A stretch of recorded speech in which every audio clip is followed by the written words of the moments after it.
Greetings from Dystopia, episode 121, Feeshin Qwerstuns.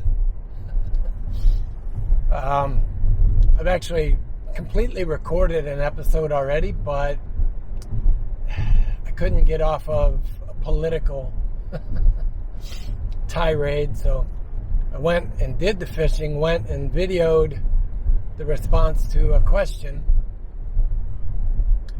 Now I'm in a better mood. So I had a question on a viewer bought a 5-weight fly rod off of Amazon. It's a cheap, I forgot what he said, he paid $62 or something for a 5-weight. Came with the rod, the reel, backing, line, and the case. Not a bad deal, and you know what? It's probably a halfway decent rod. I got a little bit of flack the other day because I was talking about, cheap rods. There is nothing wrong with cheap rods. I used to always keep cheap rods in my car, and then as I started getting better rods, I'm like, you know what? Does it matter if it breaks? So yeah. But, these aren't cheap rods. Well, arguably the 4-weight is the middle rod that you see up there. It's a Cabela's CGR fiberglass rod. I love the CGRs. Those are, if you want a buggy whip glass, that's your rod. I prefer a little bit faster action in glass, which is the reason for the Nirvana and the Baby Yoda rod. They're very fast action for glass. Although I have seen some that are even faster, but yeah, sorry. So anyways, he got his 5-weight. And the backing is already attached to the spool. The 5-weight line is already attached to the backing. And he noticed the end of the fly line it's just cut off. It doesn't have a loop. So I'll talk about those in a few minutes, even though I already talked about it, but I recorded that section already. So we'll talk about that in a few. And then, so the question was how to hook up the leader and the tippet. There's a lot of different ways you can go for leader. I use both pre-tapered leaders that you buy commercially, which is what I tied on today. And I also use furled leaders, which is thread that's spun around itself through its length and then wound back up to make a super strong leader. Typically, they have a shorb loop, a little loop in the end, or a tippet ring. And that's where you tie the tippet onto the end. Shorb loops are great for tying a perfection knot in your tippet. Perfection loop. So then it's a loop-to-loop connection, which you'll see in a little bit. And leader rings, or tippet rings, are just that. They're a tiny metal ring that you run the tippet through and tie it on with a clinch or improved clinch or whatever your knot of choice is. I'm super basic. I don't go fancy. I will snell hooks occasionally, but it's very rare. Typically the hook is either tied onto the tippet or leader with either an improved clinch knot or a Palomar knot. So those are really quick and easy. And leader to tippet connections are invariably, for me, they are perfection loops. It's just a loop to loop and pull it through. They're quick and easy. I will even change out leaders loop to loop. Most people do. Nowadays, a loop to loop connection is pretty much the predominant connection from leader to fly line. But I use a lot of sink tip leaders, and they are all loop to loop. It just makes it real quick and dirty. Yeah, I haven't actually shown I call it my river rod. That is a 6-weight TFO Axiom, first generation line, or first generation rod of the Axiom.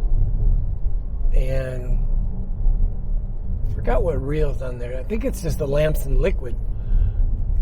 with wolf triangle taper. I forgot the name of it, but it's a very heavy tip.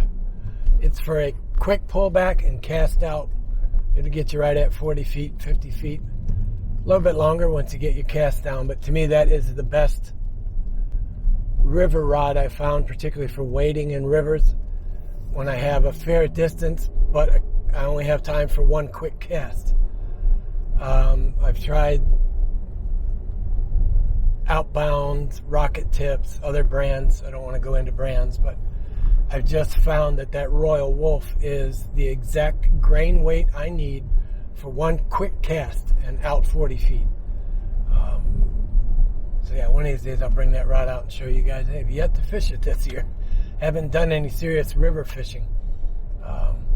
As you guys have seen, it's mostly been ponds and creeks, which are near and dear to my heart, particularly creek fishing. I don't know why. It's just, I think it's the complete immersion into the environment, because that was a question. I think that one was on Facebook, but why do I like creek fishing so much? That's just it. It's a quick immersion into the environment. Your feet are in the water.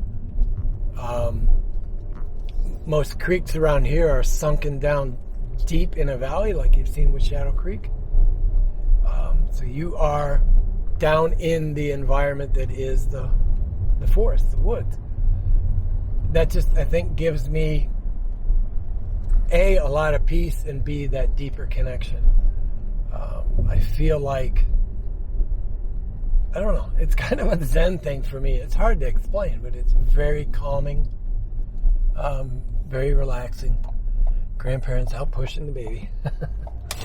I don't know why I like to see that, but yeah. Anyways, so I did that. I got some video. I caught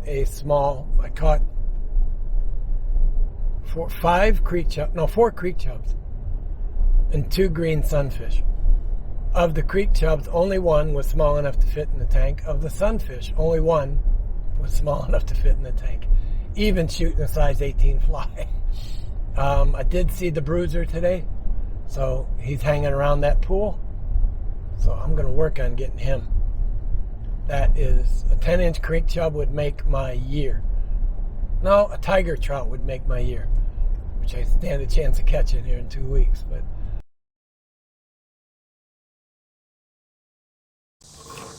all right, so I got the question this morning. First thing is I'm going to show the rod. But yeah, I got a question this morning on a viewer actually bought a 5-weight fly rod. And the rod came, the rod came with a reel, came with backing, came with a fly line.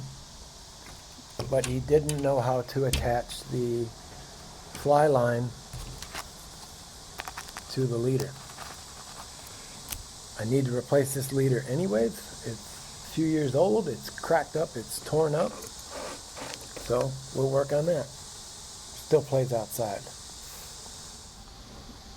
What he said is that when he got his rod, when he got everything in the mail, there was no loop like this on the end of the fly line. It's effectively just cut fly line. This is a trick I learned from somebody else. If I can get it to focus on this. Hello, would you like to focus, please? I'll take a photo of this and put it in here.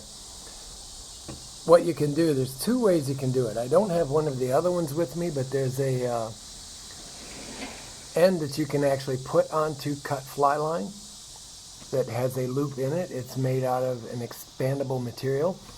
If you think about that finger cuff gag, you put your fingers in there, when you spread it, that weave gets tighter. They make a material like that with a loop in it that you can put on the fly line. And the other option is this, which I picked up from somebody else. Jim, I think it was, that sent me. Actually, come to think of it, it may actually be this line, but now I do it on all of mine that don't have a loop on it. It's basically, you're going to take a piece of amnesia or whatever heavy monofilament or even fluoro line that you have, you're going to tie a loop, a big long loop in it, just like that, so you can see on the end of here. If I can get it to separate. I need to trim my nails, but they're still not long enough. So what I use is a piece of 20 or 25 pound nylon.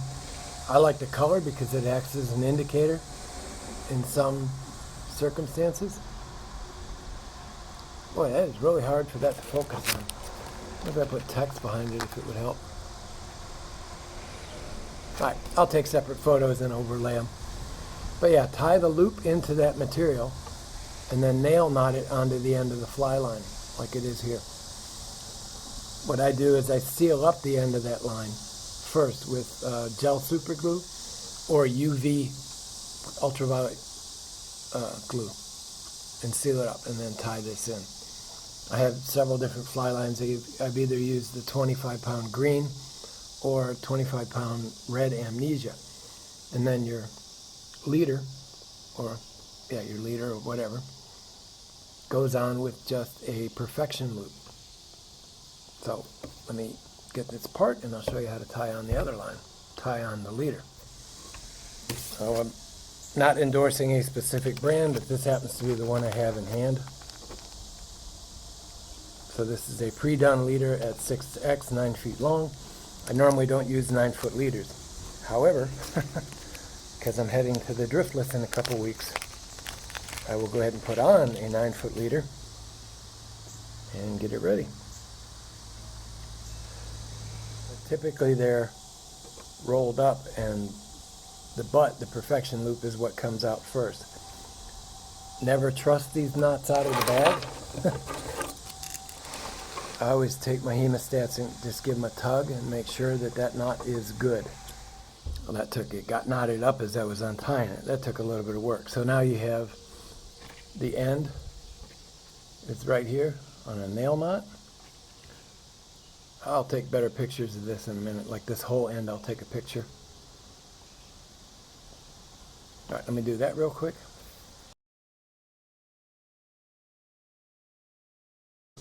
That's basically it. I mean, it's really straightforward. So now what you do to make that loop-to-loop connection, your business end goes through the perfection loop on your leader, and then you just push the leader back through the loop and just feed it all the way through the loop, pull them together, and there you go. Oops, sorry, there you go. There is your loop-to-loop connection. Perfection loop is actually really easy to tie. I won't tie one in here, but I'll give you the rough movements. So you make one loop. Oops, I went the wrong way with that one. Make a second loop. You bring your line across. I'm trying to do it with the different colors so you can see what I'm doing. And then your second loop goes back through the first. And tighten it down. And that's it. The other one that got a lot of questions was, how do I tie on tiny flies when I can't see them? Well, there's a couple different ways to do it. For me, mainly, whoops, well, I stuck it in my finger, so I'm not going to lose it. It's barely in the skin. The other trick is an easy tie. If I can get it where you can see it, it's got a little hook on the end of it. And it's spring-loaded like a pen. So I just grab the fly. Now the fly is being held tight in this cap, in this pen. There's several different ones. The original is the Tie Right Jr. P.O. Box 4431, Boulder, Colorado. Even without glasses, this does make it a little easier. Although now I'm having a light problem. Once you get it through the eye, you just twist it up there. This is where I always have the problem, is bringing it back through the loop, because half the time I can't see the loop. And we're talking 6x tippet at the very end. I got it that time. I need my hemostats. I'm surprised how often this question comes up. I want to pull it through there. I left a lot of tag on there. Again, this is a 9-foot leader. I got plenty to work with. You just wet that a little bit. Just a little bit of your saliva will work. Nice. Tack on. Whoops. Cut that as close as possible. And that's it. Now the fly's tied on. Yeah, I could trim off that tag a little bit more, but I prefer to have some tag on there. All right. We are now ready once I get my line untangled. There's another problem with a 9-foot leader on a 6-foot rod. Can you figure it out?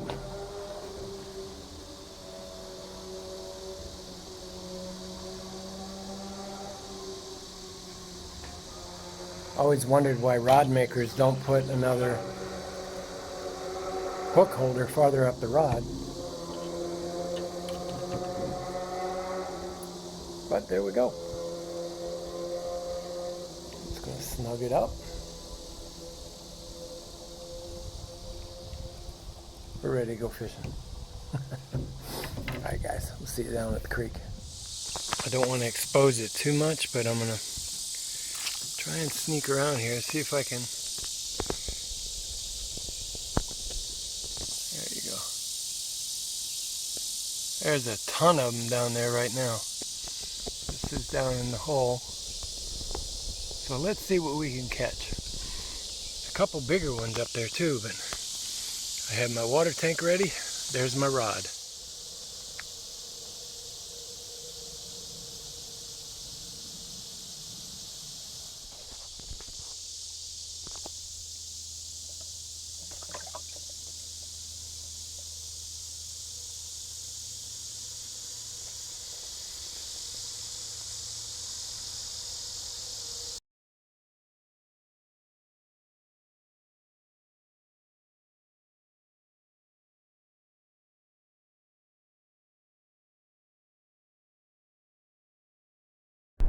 Alright folks, that's it for today.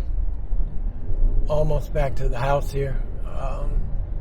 You know the drill. I'm going to go get it edited up for you and get it posted up. I had a question about viewing it.